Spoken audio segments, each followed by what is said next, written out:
welcome to my channel. Welcome to the Under the Mango Tree. It's a series dedicated to interviewing creators on Twitch platform to talk about their experiences, to talk about how they think they can improve the platform, how the Twitch can respond to streamers' concerns, and it's a general, how can we make our space better on Twitch? It's also about you as a creator. Who are you behind the camera? Who are you in your life? Not just Twitch. And hopefully we get a good glimpse at who Sind3lla really is. Right. So I'd like to know, so who is Sind3lla? Who are you? Oh, geez, a weirdo. No. So I'm a soccer mom by day, a spicy Latina by night, or depending on the time zone when I'm on stream. But quick recap. I'm originally from San Diego, California. I'm a Mexican-American, and at the age of 21, I moved to Norway, met my husband, married, been married for 10 years, have 2 kids. I just recently finished my bachelor's because I essentially came here for a break, but I just got around to finishing it. So I finished my bachelor's in media communications. And yeah, I'm in a limbo right now of, I don't know what the heck I'm going to do next with my life. And I stream. Yeah. Semi-part full-time on Twitch playing various games. Great. That's a lot of things to describe yourself as. So let's try and pick that apart. How is it that you got to Norway? What led you there? We're gonna throw in so many more identifiers and labels and jobs and shit. I was working as a wakeboard and surf instructor in San Diego one summer, and it was just so hot, and I was like, I need a winter wonderland, and I had a semester break coming up. Right. It was when Arnold Schwarzenegger messed up the California school budget, and I all of a sudden had a semester because they didn't offer the class I needed. And so I looked up job abroad, found a nanny job here in Norway. And it was the best option. I could have gone to France or Italy or something, but this family needed someone that spoke Spanish. I could be here for 3 months, and they would pay for the flight there and back, or here and back, Fancy. and a trip to Austria. So I was like, sign me up. Yes. 2 trips in one. Sign me up. Yes, exactly. And now I had to take care of a kid. I worked great with kids. I loved kids. So that's how I ended up here. So you never returned after that? After that job? No, not really. When I was here, I met my husband. So I was like, I want to get to know him better. And I found another family with a longer nanny contract. And in total, I worked for 2 years as an au pair. So I had an au pair visa here to get to know him better. But I did go back for a bit because I did work in Costa Rica one summer as a surf instructor, and came back after that. But never officially did I move back. No. Oh, great. So that was a huge life-changing experience to say, okay, I'm going to try out this au pair thing for a few months, but hey, now I'm here a decade later with kids and a whole family. Yeah. Semester break turned into a lifestyle. So, yeah, that's how that happened. And it's go on. No, go ahead. Was it a shock? Like, did you have, for example, some people go for the first year and they have like a great experience in a new country, but after that, it's like that homesick feeling settles in. Did that happen to you? Yeah, but I think in a different way, because I did come essentially with the plan to return. And then I stayed longer with a plan to maybe get to know him, and no definite plan of staying. I didn't know if he would move back with me or if I would stay here. So I think my sort of relationship with Norway was different than most because I was on a different visa. I was in a I wasn't a resident. I don't know. It was a very different entrance into the country. But as far as like culture goes, I don't think it was so much as a shock because I did come as a tourist at first. So I sort of took it in as a tourist. But then the lifestyle is different when you're a tourist versus when you're a resident, and those sort of things started being introduced to me slowly by slowly. And I think I had a nice slow introduction as to what to expect if I were to finally, live here permanently. But there is and still are moments of homesickness, especially when it comes to like food and variations in things that you can buy or have access to. But I'm pretty much integrated, acclimated, weather-wise, culture-wise, language, everything. So Right. Yeah, because it's been yeah, quite a while now. yeah, Yeah. 12 years. Yeah, Yeah. so 12 years now. Mm. Wow. What kind of what kind? I've heard like Norway is quite an expensive country to live in. It's Yeah. it's pricey. Mm. How did you manage that at the beginning? Honestly, I have no clue. When I look back at what I made as a nanny, I don't know how the hell I managed, but I did. Because it was not like livable wages, but again, I didn't have to pay rent or anything because I was living with them. But once I actually got into the actual work life, the pay is better, so it compensates.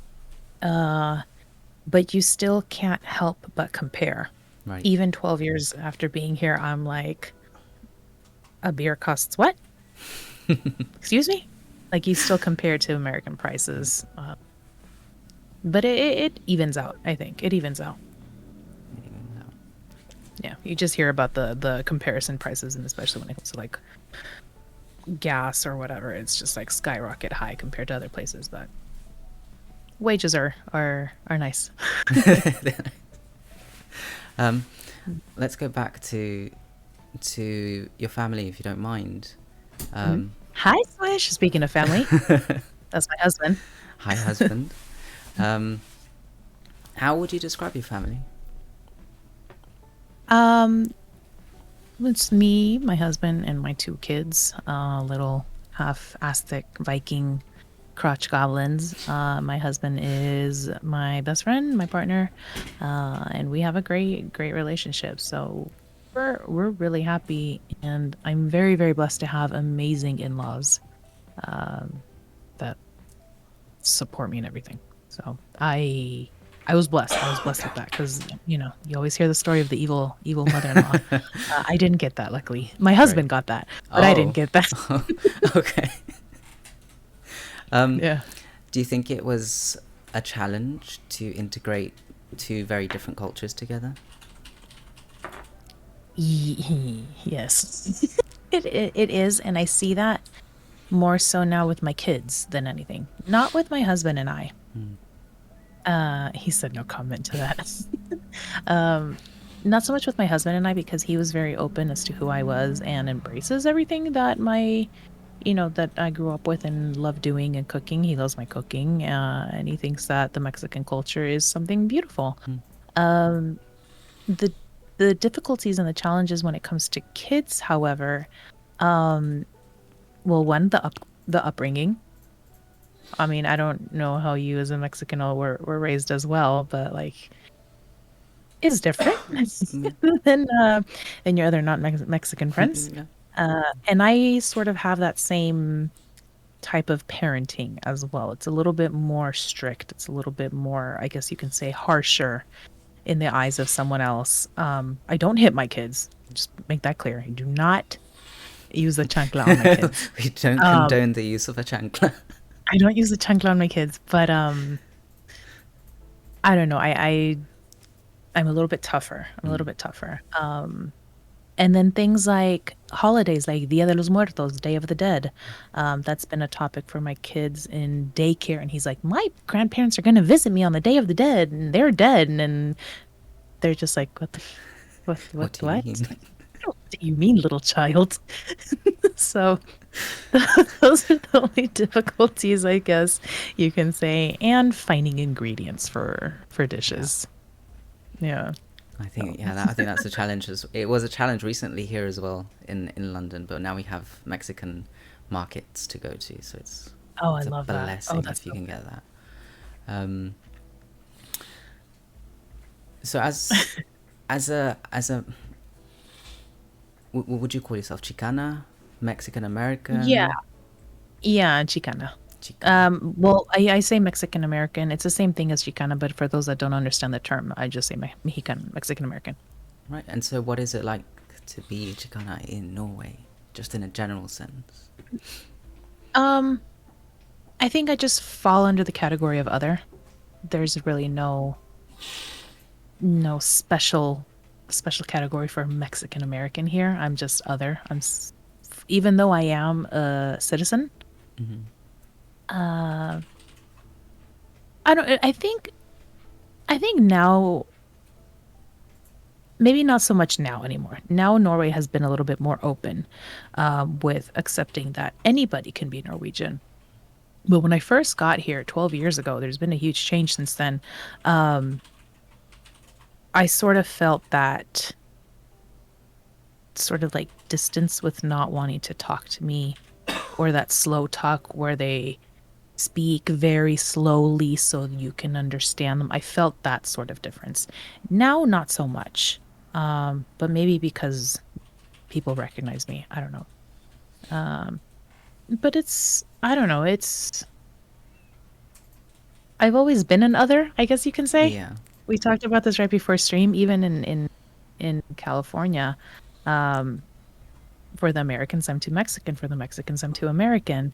Uh, so I've always been an other. And do you think that's And that's fine. yeah? Do you think it's like defined your attitude towards life? Like, I'm I'm Uh, forced into this third space, and now I have to live with it. yeah. Yeah, no, yeah, that third space, that damn third space. I don't know if has it defined. I mean, I don't know, because it's always been like that, I guess. There hasn't been like a pivotal moment in my life where it's like, what? Right. It's just always been. And it's nothing bad. I like, I don't know, I like seeing the diversity within societies, and I realize that I am a little bit more different within this Norwegian society, and that's okay. But now I feel more accepted. Now, Mm. I don't feel that sort of, um, you know, cultural difference between Norwegians and myself, because I do what they do. I celebrate what they celebrate. I eat what they eat. Our children do the same activities. So it's not so much more different, other than the fact that maybe it sparks up new conversations and Mm. moments to teach somebody something different. Mm. Yeah, and at this point in your life, would you change that perspective of yourself of like, perhaps now I want to be Mexican, or perhaps now I want to actually just be American or just Norwegian? Would you change? No, no, I wouldn't want to be one over the other. I like being what I am, who I am. Great. But Excellent question. I will admit though that there are moments in time when someone asks me, "Oh, where are you from?" or "What are you?" It'll depend. It'll be like, "Oh, I'm from America," or "Oh, I'm Mexican." And that depends on the sort of like situation, Mm. um, or the person. If I sense that they're asking me because they realize I'm different, then my answer may vary. So recently, I guess an example I can give, recently we were at my daycare and they heard me speaking Spanish to my kid and my husband speaking Norwegian. They're like, "Where are you from?" And I'm like, "I'm Mexican American. I'm from California, but my parents are Mexican." So just like straight out explain the full situation. But if I'm at a bar or something, they're like, "Oh, where you are, or where you from, or whatever." I'm like, "Oh, I'm Mexican." A little bit more exotic. Kind of flaunt it, yeah. Yeah. Or if someone that I in just sense that is, I don't know, maybe a bigot or something. I don't Mm, know. I'll just be like, no, I'm American. Like, no need to bring up anything else to start a right. problem or an issue. It What depends. about what about how when it comes to Twitch? Do you still take that I'm everything approach? Yeah. Hmm. Yeah. I'm like a big mixing, but I mean, like, my logo is a sugar skull. I'm very proud of my Mexican heritage. And I have no shame in having grown up in America. There's no shame in that. That's where I lived. That's where I was born. That's where I grew up.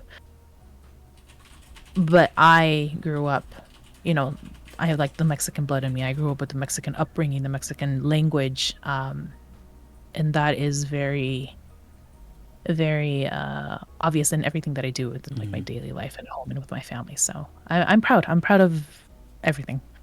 that's great. That's Yeah. great. I'm glad you're proud. I think Yeah. most There's are. no need to, like, despite what other people may think or whatever their opinions may be, like, F that. um, so you said you had a very Mexican upbringing. Yeah. What does that mean for people who might not know? Well, first and foremost, like, speaking Spanish in the house. And just, I guess the way of upbringing is a little bit different. So I did mention that I don't hit my kids, but I was, then the Hispanic Latinx culture, it is very common for parents to discipline their children with a belt, a chancla, a Mm, sandal, or the hand, or whatever. There is physical disciplining within that culture. That is one of them. So we had like parents, I guess, tend to be a little bit more strict. There's a very, very high demand for respect within the family, and for your elders, which is not as common, I want to say, in America. I'm not going to say for everyone, but there is a mm, huge difference when it comes to how you talk back to your parents and how you talk to your elders. right. Um, um, so that's one thing. And I don't being that my parents were immigrants, they didn't have, I guess you can say, super high paying jobs, so we were poor, and that separates you from a lot of kids at school, Mm, right? So I guess that's sort of the differences that I had growing up. Luckily, I had the opportunity to be like in Girl Scouts and in swimming. But even within those organizations, there was the differences of like the rich white girl versus like the poor little Mexican girl. right. So yeah, stuff like Yeah. that. But I think you find that everywhere. I don't think I that's I just think so too. exclusive to America. I think that's everywhere. Yeah, especially in like multicultural places, you find a lot of different levels of class and etiquette Yeah. and just different privileges. Yeah, Yeah. definitely. What was you said? Um, you're in a lot of like extracurricular activities at school, but like in general, was school a positive experience for you? Was it negative, neutral? I think the first years of school were a little bit hard just because my mom tried to put me in Catholic school. Mm. Um, and my ADHD was an issue for those schools. Later on, I moved to another school after, like in third grade, I moved to another school, which focused a lot on languages. And that was much better. That was much better, for both my mind mentally and just the sort of community Mm. uh, that the school had. Right. So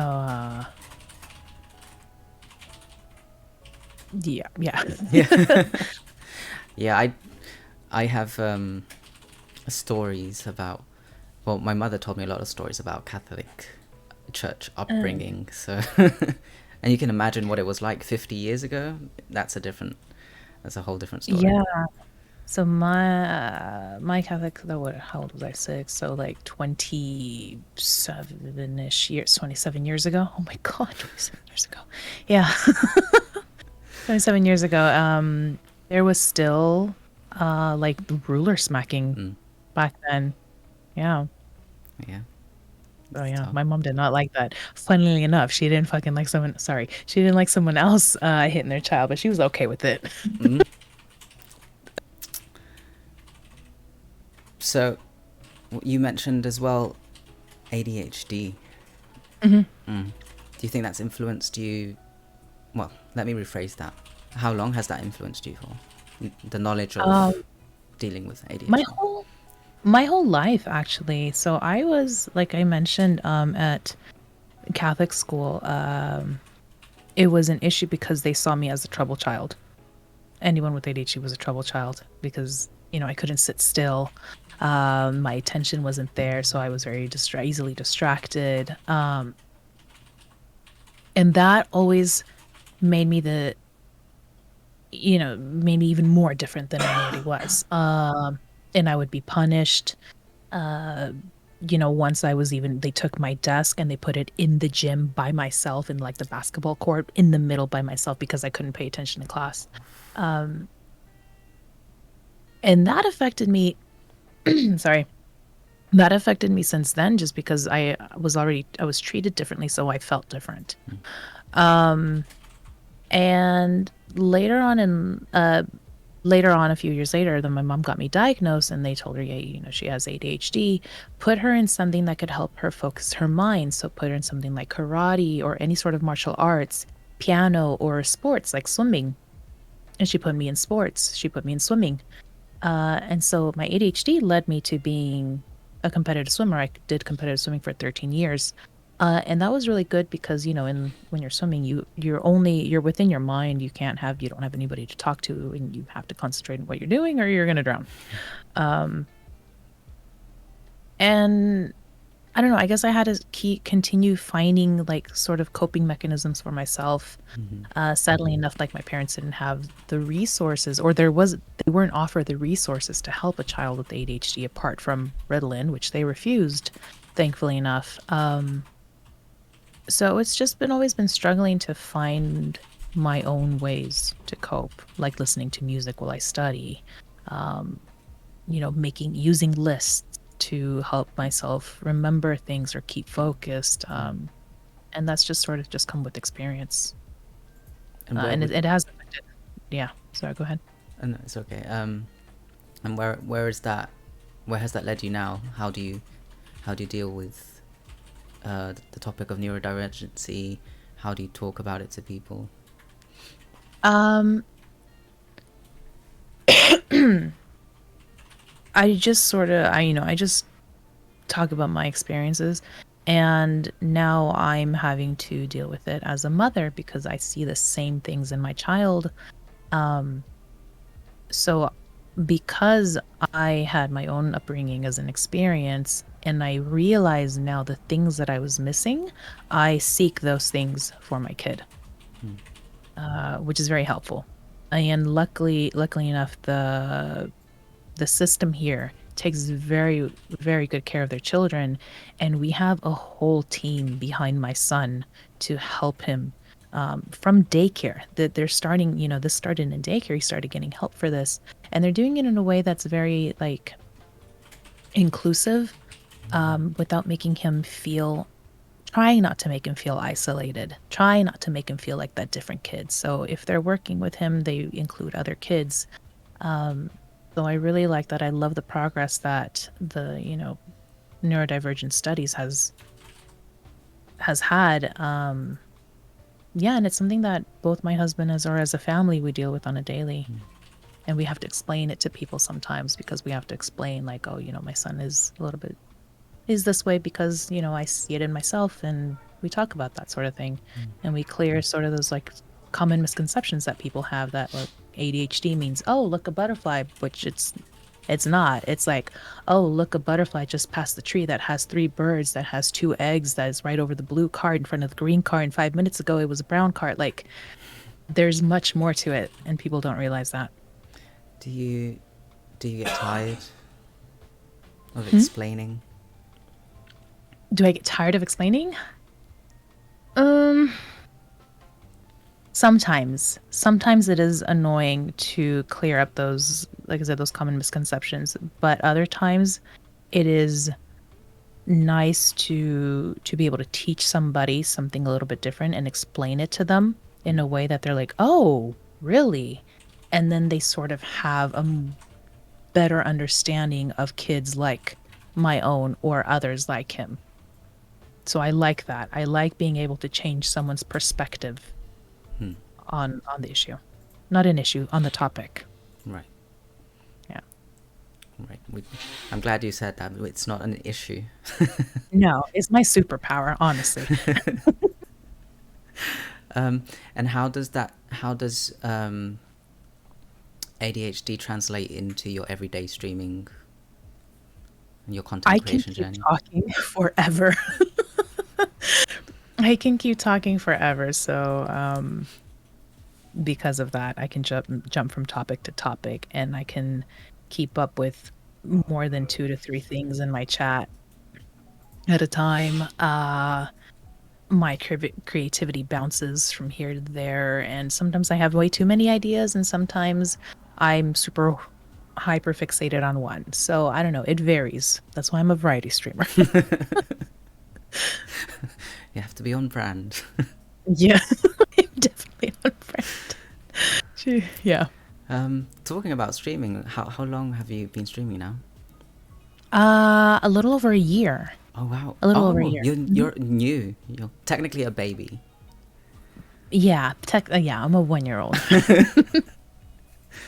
I don't know. And how? My husband says that I'm not a baby streamer anymore, but Well, I no. still feel very new. Yeah. I think it's great for. It's a great example of what people can do despite, well, how life has treated them, or Yeah. the things that you have to deal with on a daily basis. Like, you started stream a year ago, and now you're like this massive, almost, I want to say, influencer. Oh God, no, no. Oh no, no. I'm not even. I don't even know. Gosh. Do you strive to be? No, I don't think so. I mean, we'll see where it takes me. We'll see where it goes. I sort of use this as a stepping stone to build my portfolio up. With like my education and future career goals and plans. So, I don't know. I'm just sort of taking it as it goes. Do I want to hit partner? Sure, I want to hit partners, but it's just one of the several check marks on the list. Right. And it's not something you can hammer your brain every day about, because then that will lead you to a really negative space of just trying to hit numbers. I mean, sometimes I think everybody has the numbers hit them, including myself. Even if it's not like my ultimate goal, you see numbers go up and fluctuate, and it does affect your mood. It does affect your motivation. But I think that's just part of the entire journey of being on Twitch. Seasons change, and Corona being, regulations being lifted, life changes, and I think we just need to sort of accept that and realize that it doesn't reflect anything based off of us, but life around us. That's true. Do you think in the time that you've been streaming that you've changed as a person? Yeah, I would like to say that I feel more confident. I started streaming right after I ended maternity leave with my second child. And I was going back to school, so like I don't know, I was sort of like swamped with 2 kids. I felt like, ugh, mom of 2 kids, going back to school, wanting to be a streamer playing video games. Like, it just sounded silly. It sounded ridiculous, but I was like, let's just fucking do it. Sorry. Let's just do it. But I've been blessed to have met the people that I have met, to build the community that I have built, to the point where it makes me feel really good to be on stream and to interact with the people and all the friends that I have made. And that makes me feel better about myself. Just because I see that my hard work has paid off. Mm-hmm. How would you describe your community? The people in it? Uh, bunch of crazy trolls. I'm just kidding. No, we're the so I call them my community La Familia. It sounds cringe, the family, but I wanted to keep it like on brand to like Mexican culture is big on family. Mm-hmm. And I feel safe enough to say that we sort of are like a family, like we are a little online family. I look so forward to like just signing on to Discord every night and chilling with them. And we are a diverse group. We have people from like all over the world, from various like social groups. We have people from Europe, people from Asia, Australia, America, Latinx people from the Black community, from the Asian community, the UK, Europe, everywhere. From trans, lesbians, bisexuals, gays, just anything you can think of, there's somebody like that in the community, and I love that, and I love that we're all unified, regardless of our differences. It sounds really corny, but we're cool. We're like, I love them, love them. Honestly, I Yeah. do. I think that's a lot of streamers strive to create that kind of community, or to at least Yeah, find it in some way. yeah, and like I love to see that they do things on their own within the Discord without like me having to initiate it. Um, so like every week they have their own D&D group. Like they've created that little like subgroup within this bigger community, and I love that. Yeah, See it. that sounds really wholesome. Um, There's still trolls though. There's still trolls. and within your community, have you ever struggled with people who show up because they're just another viewer? They just want to get a reaction out of you. No, definitely. I've encountered that where you can tell when someone's just there to for their own benefit. Yeah. I mean, essentially, this is all like business, I guess you can say, when you get down to it. Like, yeah, we want to potentially make some income from this. Not everybody, but a big majority of it. And yeah, we want to get our numbers up, so we have to think strategically and think of who we network with. But you can tell that people sometimes you can tell that people are just in it just for themselves because they hope to get something out of you and not necessarily get to know you. Mm-hmm. And we've had the haters as well, where you know bigots, and we've had the I like to call them the basement nerds that trash down on women just because they're on a platform or have more views than them. But we kick them out and just keep going. What is it like to be a woman on Twitch?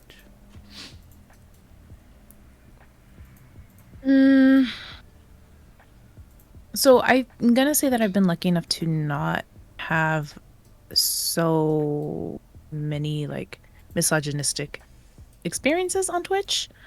Um, I've had the few comments on TikTok. Um, she was a I've had a few comments on TikTok, but on Twitch itself, not really. I want to say I'm lucky, but that's sad that I have to say that I'm lucky. But I just try to, because as you know, that I am a Women in Games ambassador. I try to use my platform to empower not only just women specifically, but everybody to sort of like strive for the same mission that the organization strives for. And that itself, I think, has been great because I've met a lot of amazing women, and I've been told that I've inspired others as well to start up streaming, and that is just like very humbling and heartwarming. And I love that. That's great. does that come as a part of you being in LGBT communities as well? Do you think you can separate being a woman and being LGBT? I mean, the labels are all together, come together. Like that's what I use as my like identifiers. I am a bi Latina woman gamer altogether, all four. I choose to use like all four. Is there differences? Yes, there are differences. I've actually, whether I've had more experiences of racism on the platform than I have misogynistic ones. But I don't know if I don't know. I don't split myself. It's just all collective. Right. If that makes sense. Yeah. I mean, it makes total sense. I think that's how we should be. There's no need to separate parts of your identity to fit in to certain places. That's just it's a bit shady. Yeah. Except at the bar when you want to be more exotic, then we're pulling makeup. I will call you Papi. There we At the bar. Love it. But what do you think it means to be you then on Twitch? All of these identifiers. What's that like? Do you struggle? No, I don't struggle. I think that being a variety of different labels, I can connect with a lot more people, and especially being someone a little bit more different within Norway. I'm not the status quo. I have something to offer, not necessarily only my viewers, but industry-wise, because I want to work within the gaming industry. I offer diversity. Right. I offer experiences and different sense, like a different point of view, different perspectives when it comes to how to connect with community members or how certain members of different society groups may react to certain things. So that's what that sort of brings. That's sort of like, the differences that I can bring forth. I don't know. I haven't really thought about it before. There you go. Some food for thought. Yeah, sure.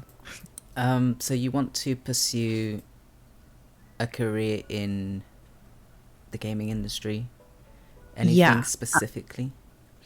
Yeah, so hopefully like a community manager or within like the marketing department of either like a game studio or an esports organization, but preferably a game studio. And I worked closely enough with some before here in Norway as well. And it's definitely something that I am interested in. All of my studies so far, I studied media communications, and all of like my papers and my exams, I've always leaned towards gaming and the platforms associated with it. So it's very much, it's a high passion of mine. Right. Definitely. So yeah, community management, marketing, and the spaces that collab or intertwine with it. So if we follow that thought process, okay, where do you see yourself in, say, 5-10 years time? So hopefully working, like I said, for either a small indie game studio, or a bigger game studio, or esports organization as, I don't know, a community manager, or I don't know. I didn't think 10 years. I haven't thought 10 years above, but definitely want to work within the industry, especially here in Norway. Could I work remotely for someone bigger? Yeah, but my main focuses would be Norway, just because of the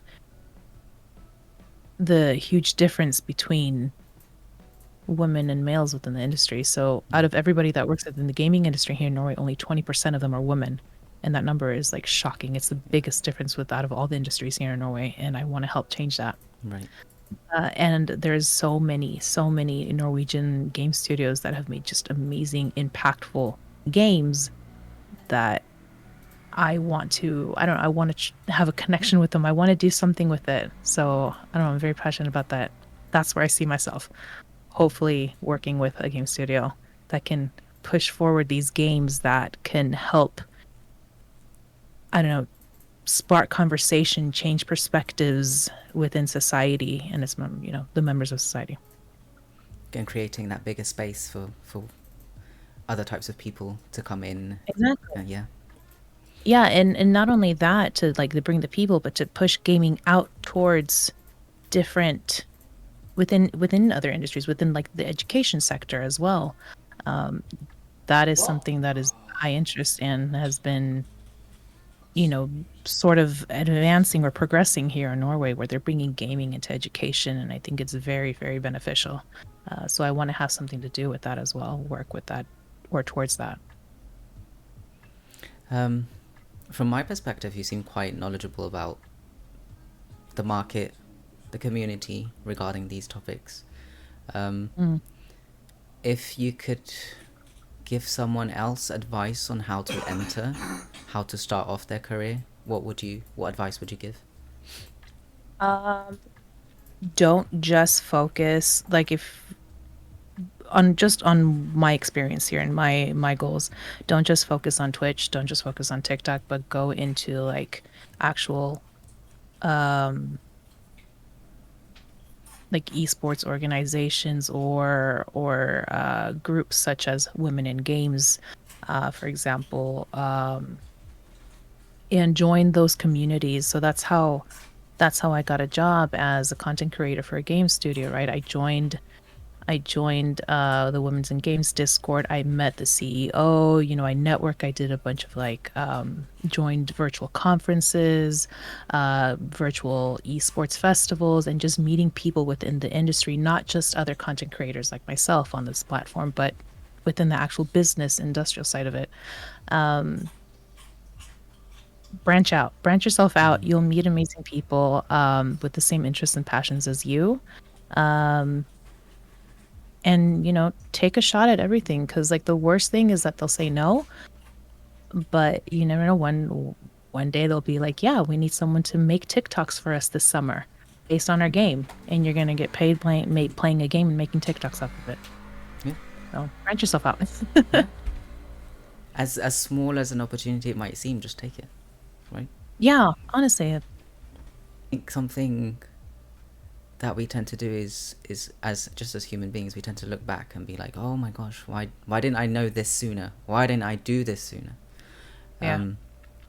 If you could give yourself advice, maybe 20-year-old you, what would you say? Oh, I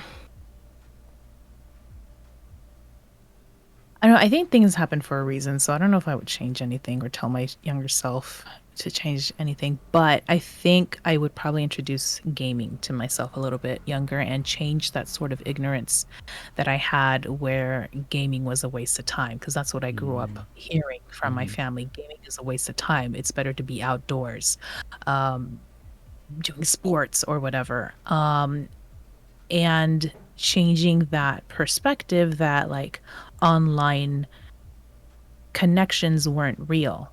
So like when my husband was like, oh yeah, I'm gonna go hang out with my friends online, I was like, it's not really your friends. Like, what are you talking about?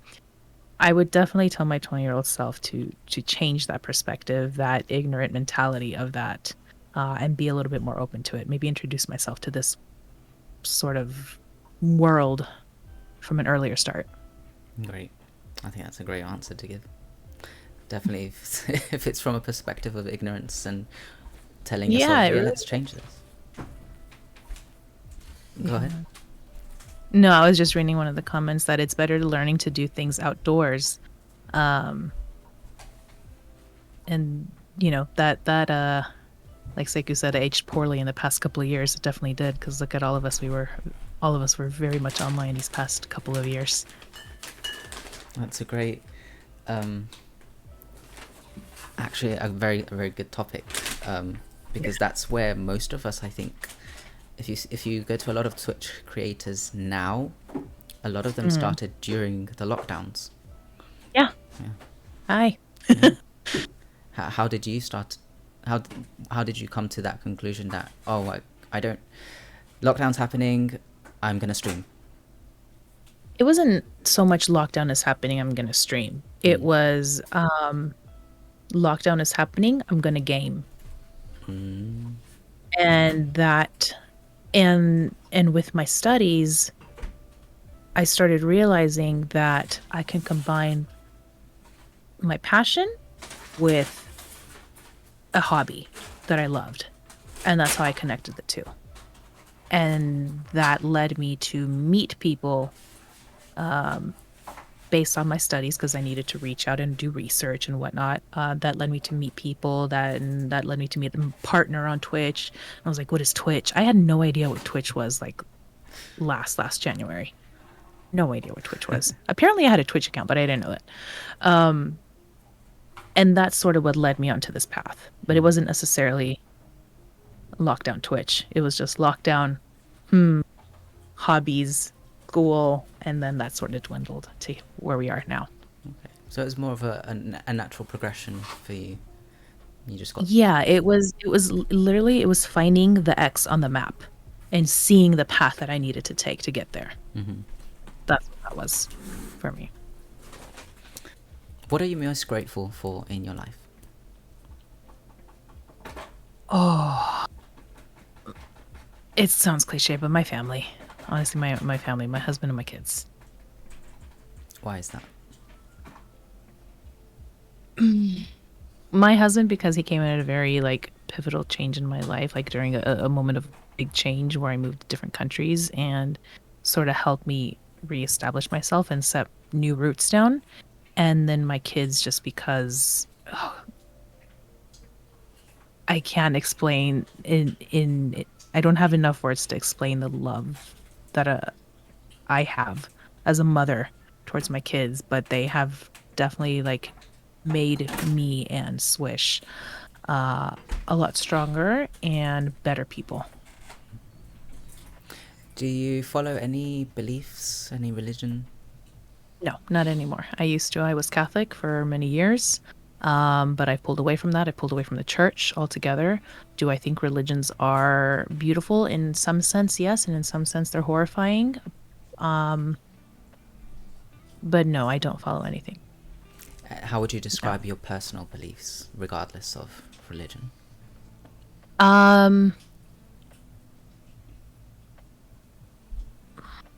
I don't know. I don't really follow a faith of any kind. I just try to be good and open-minded and just loving and caring, accepting of everybody. The world has been an ugly place, is in an ugly place for so many people, but it's also beautiful with so many like beautiful wonders and amazing cultures and nationalities. And I think we need to focus a little bit more on the good than we do on the ugly, and just strive for improvement. That's what I want. That's what I want my kids to do as well. I want them to see the beauty in everyone and everything, while remaining vigilant and not ignorant to all the bad, obviously. Just be prepared, but to be loving and caring. Great. You've spoken a lot today about having different roles in life, as a human being, as a wife, as a mother, as a streamer, as an ambassador. Of all of these things, like, which one makes your heart beat the fastest? Mother. Without a doubt. Mother. Because that's not just something that I met. That's not something that I picked up or very slowly became interested or was introduced to it. That's something that I chose for myself. It's something that I mentally and physically went through, and see it on a daily, what my influence creates on top of their own, little souls, their personalities. that's what makes my heart beat the fastest. When it comes to world events, Mm-hmm. natural disasters, political things, whatever it might be, Okay. what impacts you the most? Impacts me as in what? As Negatively, in positively? both. Um,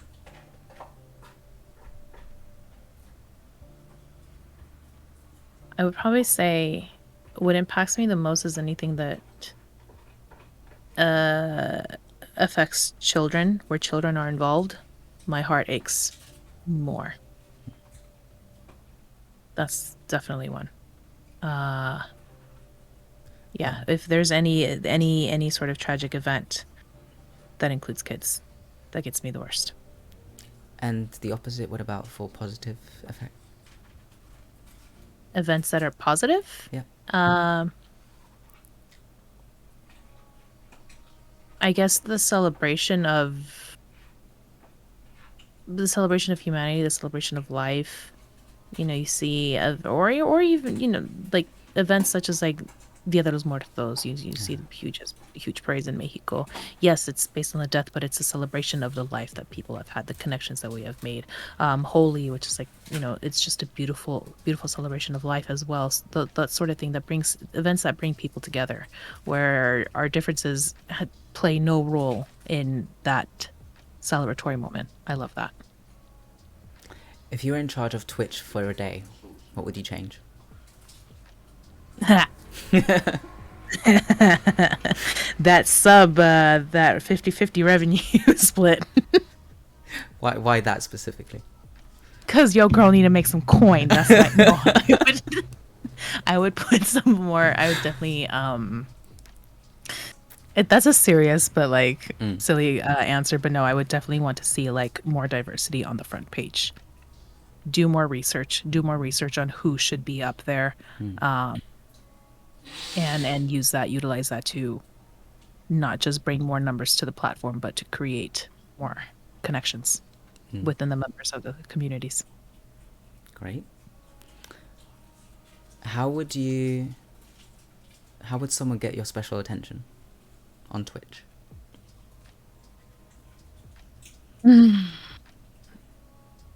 How would someone get my special attention on Twitch? Like in my chat or as another content creator? Let's go for chat. Someone that is there, not necessarily always chatting, and you know, I don't mean by subbing or gifting or anything, just being there is always very nice, even if it's just a lurk. For example, I have like one person that never chats. She just puts one emote every, I don't know, half an hour or an hour, just to let me know that she's there. And that's enough for me to like notice her and remember her. But also members like Moro Deer here, for example, or Storm, members that are like constantly in my chat and like are just so fucking amazing to like also be here as I co-stream with somebody else. Like that means so much. So I don't know, just wanting to connect with me is like, obviously you catch my attention. Because I feel humbled that anybody wants to be my friend. Like I feel like a weirdo. Like, people are like, oh my god, you're amazing. No, I'm just like a soccer mom trying to be cool on the internet in my bedroom. Like a pile of laundry on the floor. I'm not that cool. I'm not that cool. Who's your biggest idol?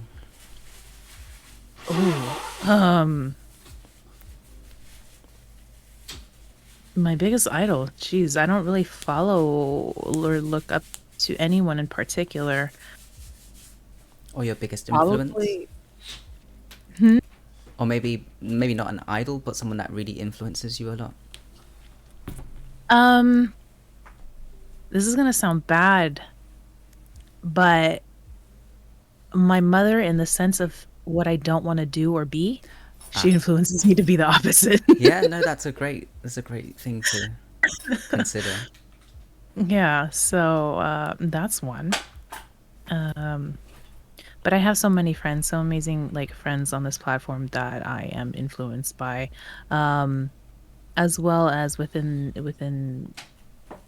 the business side of the gaming industry as well. People that are connected with like CEOs and community managers and marketing managers. I see what they've done and where they've come from, and they all inspire and influence and motivate me in different ways. So I don't have one specifically. Okay. I have a collective. Outside of Twitch, what is like your most absolute favorite hobby? Gaming. Definitely gaming. But if off PC, it would probably be I do a little bit of everything. I paint, I draw, I sew, I crochet, I cook. I'm very, very crafty. Crafts. Right. I'll just say Crafts. crafts. That's, yeah. That's a great umbrella term. Just, I do Yeah, everything. I do everything. Crafts. Um, Feels like a husband. No, that's not a hobby. what is your biggest pet peeve? What annoys you to the core?